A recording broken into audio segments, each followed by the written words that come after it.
All right, real quick for the ladies. Well, before, because I know you guys are talking about this, but I have a question here. It might take you a second to think about it, but what I want you to do is I want you to tell me or think about, right, how has your career affected your ability to meet a man and be courted? I want the good, the bad, and the ugly. So 3 different scenarios here. One more time.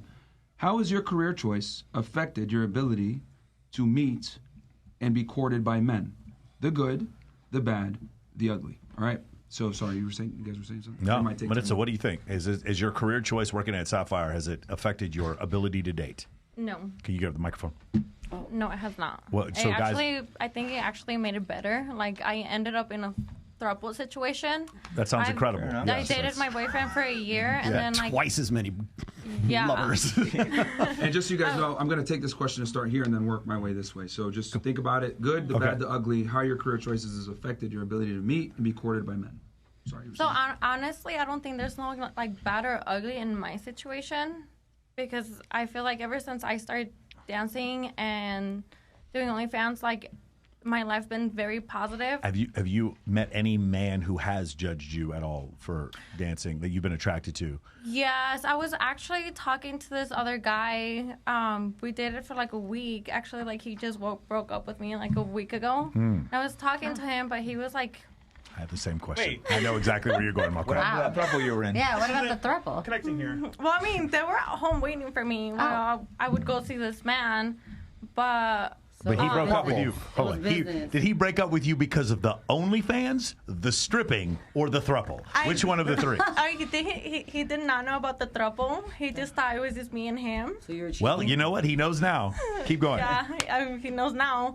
But he was like the only man that actually judged me from dancing. But he met me at Sapphire, and then we like started talking or whatever. And then he wanted like to date me. So I was like, okay, but I mean, I guess it was more like a sugar daddy. Exactly, business. But yeah, so like we were all on the same page, but like I was willing, but like, yeah, he like broke up with me a week ago, but he was the only one who judged me with everything I did, and he was like, oh yeah, I'll support your OnlyFans and whatever, but I don't think he liked it because like he just broke up with me like a week ago. A trick, try not to be a trick. Yeah, he wanted more like the girlfriend. He wanted more like girlfriend experience. Like he did not want to feel like a sugar daddy. So like I provided that until he did not like anymore. And that's crazy because just a few days before he broke up with me, he was like, yeah, like even if you have to have, because I only collab with women right now. But he was like, if you need to collab with like a man or whatever, like I'll still support that. But I don't know what happened to him. He's just like, girl, he didn't want to pay your bills, girl. I know, right? Come on, you know better. Girl, please. They meet you getting your money, but they don't want to stick for blood. But I don't think like that would be like my only bad experience I experienced from dancing and being an OnlyFans girl. But other than that, like my whole life been very positive. Like my life just turned around to like a positive side.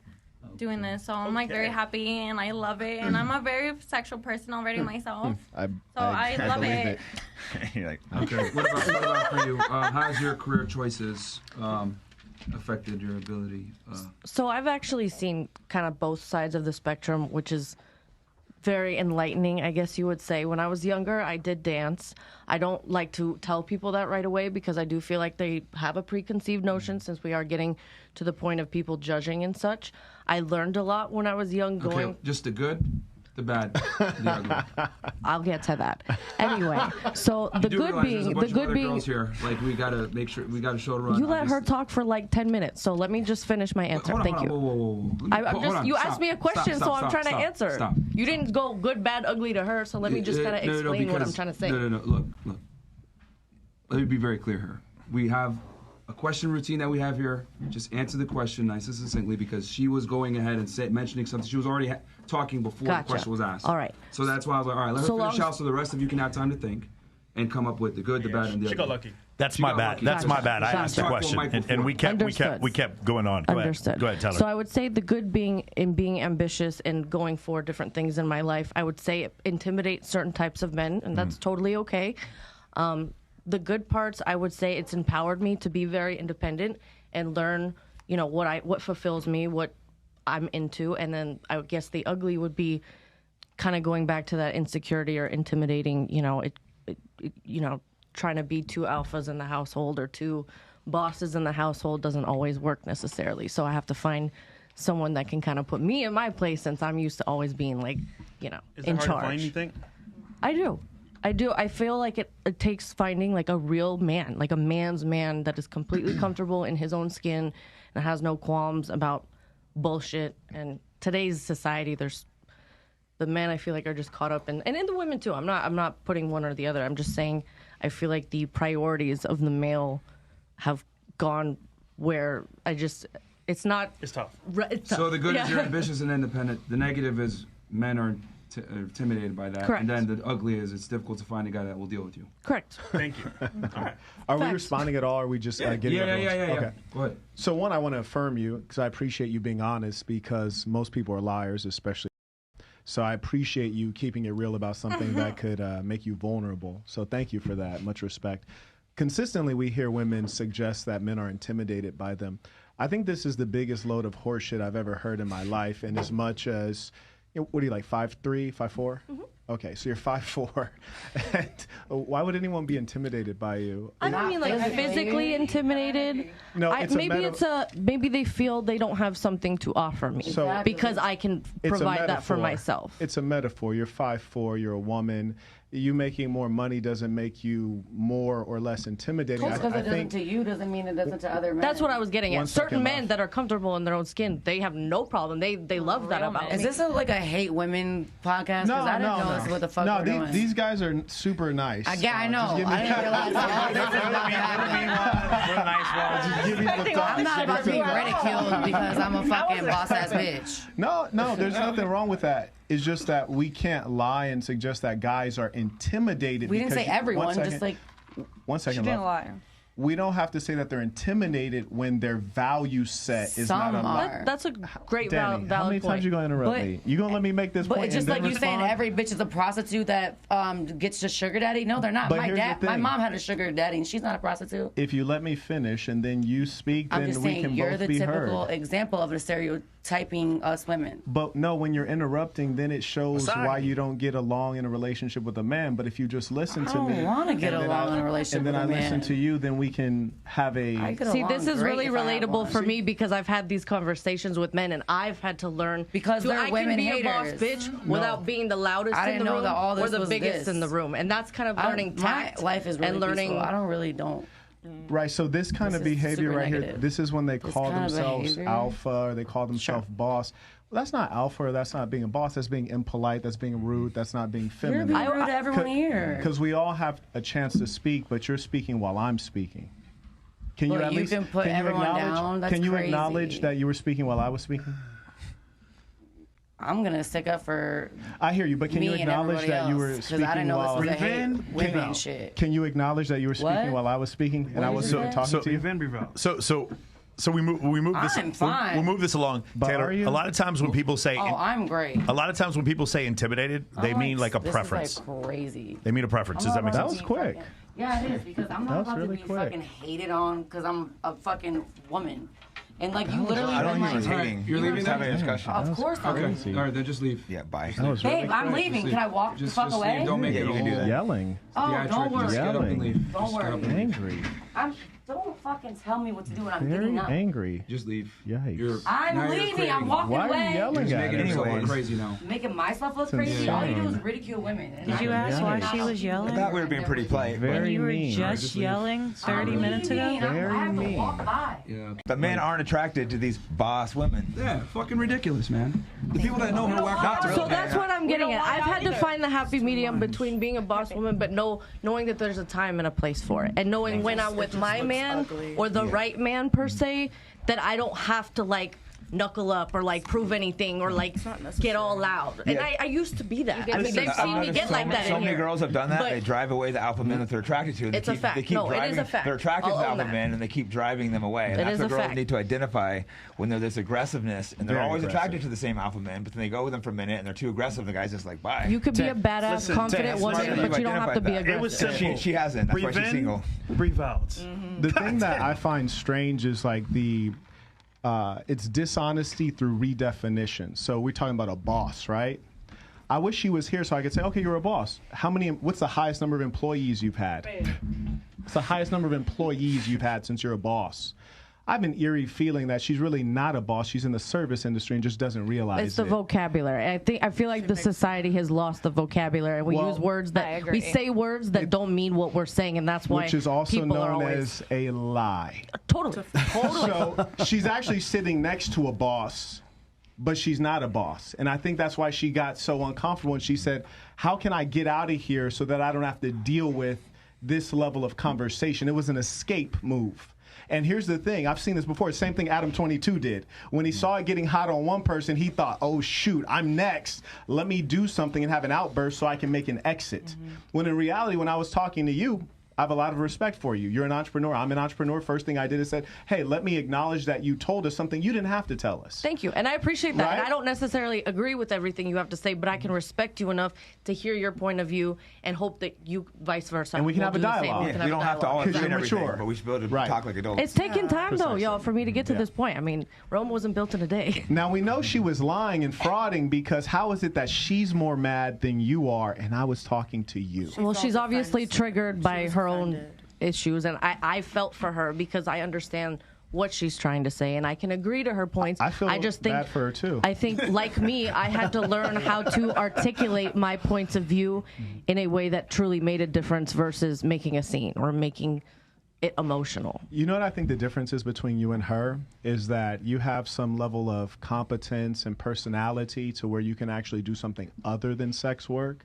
Then you have others who can only do sex work, and as far as personality, they actually have some sort of disorder, but as a female, you never realize because people are busy staring at your breasts and your butt cheeks. And so you think you're getting on in the world just fine, when really most people don't like you. 99% of men won't be honest like you're being right now, too. They'll just simp to these girls and kiss their asses. You were making faces as he was saying you disagree with his points. I noticed that you were making... Okay, what do you do specifically? You love me. You love me. Quit playing. No, you love everything about me. Bring that mic over. I totally agree. What do you disagree with specifically then? Well, I honestly, I feel for her because she wasn't upset because of that. She was upset because of the whole you were like basically just calling all of us a prostitute. I don't think you did that, did you? That's how I felt. I didn't. I don't think so either. But if I did, There's nothing wrong with being a prostitute. You feel me? Like, here's the thing. I've met a lot of chicks who are bona fide. A sacred prostitute. I met bona fide street strollers. It's the oldest profession, I can respect the it really is. I want to be able to respect your hoeing. That'd be carpentry. You know what I'm saying? Hunting. Yes, you're right. I hate when you want to do it and get paid for it and call guys tricks. A trick, who does he patronize? A hoe. So she called him a trick, which means that you're the... So you want to make the money and flaunt it, but you don't want to acknowledge what you're really doing for it? I love a chick who's hoeing I can respect. I know bona fide street strollers who say, I'm a hoe, my mom knows I'm a hoe. I was going to get to that. I think a lot of women get in this industry and they try to convince themselves that they're okay with it. Right. And me, I've dipped my toe in the waters. I realized that that wasn't necessarily for me and what fulfilled me as a human being. But by God, girl, if that's what you fucking feel good doing, rock that shit. Yeah. Rock that shit, own it, and do something with it. Make it like, it. Build an empire. Don't feel sorry for yourself. Don't play victim. Own that shit and fucking kill it. Because there's nothing wrong with that. You do realize that's exactly what she didn't do, right? Oh, totally. Totally. That's what I'm trying to get at. I think a lot of women still allow themselves to be triggered because I think they haven't fully come to terms with what they're doing versus I love what the fuck I do. I love it. Like, which is totally fine. Like, there's no any negativity about that. I think it's amazing and it's empowering and brave and freaking badass. Like 50 years ago, a young lady like that, she would have went through high school, probably struggled through, and then once she got her high school diploma, she would have looked at her prospects and she would have done what most women were doing, which is get a man who can provide, be a housewife, and live her life through. That's what she would have done. Now in this modern world, not having access to that and that not being a typical model, then she goes out into the marketplace and says, how can I make money, A, and then B, how can I make money at a level that my lifestyle is Instagrammable? Right. Because that's what we promote. And that's where she's found herself right now. And frankly, she's lost and she's struggling. How do you girls feel about it since you're in the industry? Hold on. Am I allowed to? We're trying to go all the way around. We of course. So, and they'll get a chance to say that. So for you, I know you're married, but I guess prior to you meeting your guy, or maybe you can even say within the confinements of your relationship, how has your career field impacted your situations, the good, the bad, the ugly? Yeah, I would say that while I was single, because I was single for a while doing it, I was trying to find my passions, my solace, what I wanted to be empowered. Well, try and do. So what was the good? Yeah, the good was that I did find that it made me very happy. I did feel very, very comfortable and very, very able to do all these things. What specifically made you comfortable and happy? Because you named a number of professions. Well, we're talking about the porn industry, right? Okay, so it made you happy. It made me very happy, and it fulfilled what I needed at the time. Okay. When I met, obviously, I would say that the good was that I met him, because if I wasn't myself, I don't think that it would have ever happened like that. Okay. And then the bad? And the bad, maybe just seeing true colors of people. That really kind of swayed me. I thought that it was a very open community that was all for each other, and when it's kind of more of a hustle. So people were judging. I mean, was falling out with family tough with you, or was that not tough? With family ties? Oh, right. Okay. So, yes. That's quite ugly, right? Pretty big. That was big. That was big, but I knew that would happen. It was a decision on my end of the spectrum that I already had, Were you close to your dad, or were you not close? Not as close as I would like to be. He's like a workaholic, but I do respect him, and I respect his decision. I still love the hell out of him. So. Okay. Isn't that industry not very emotional? It's very work. That industry. What, porn? Yeah. I mean, it depends how much you do it. Okay.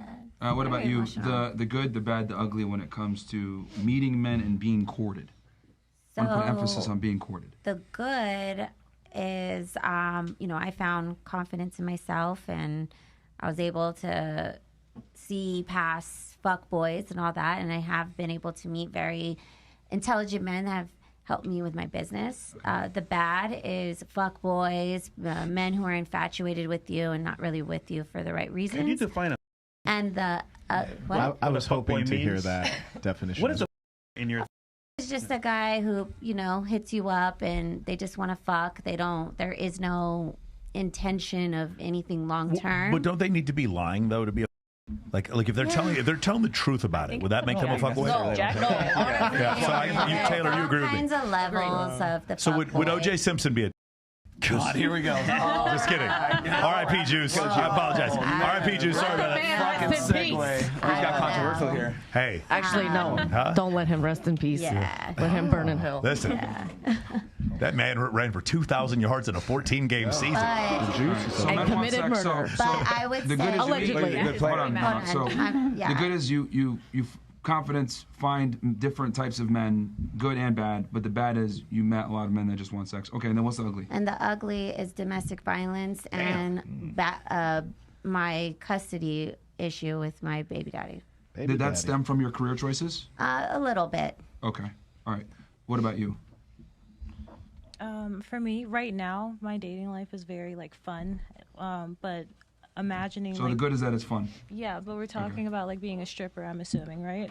So. Well, I was gonna. Yeah, any of the professions you wanna. I mean, they're all kind of tandem. They work in tandem. Yeah, what I'm doing right now, I'm very happy with my dating life. But as a stripper, so the good that came. Let's talk about the bad.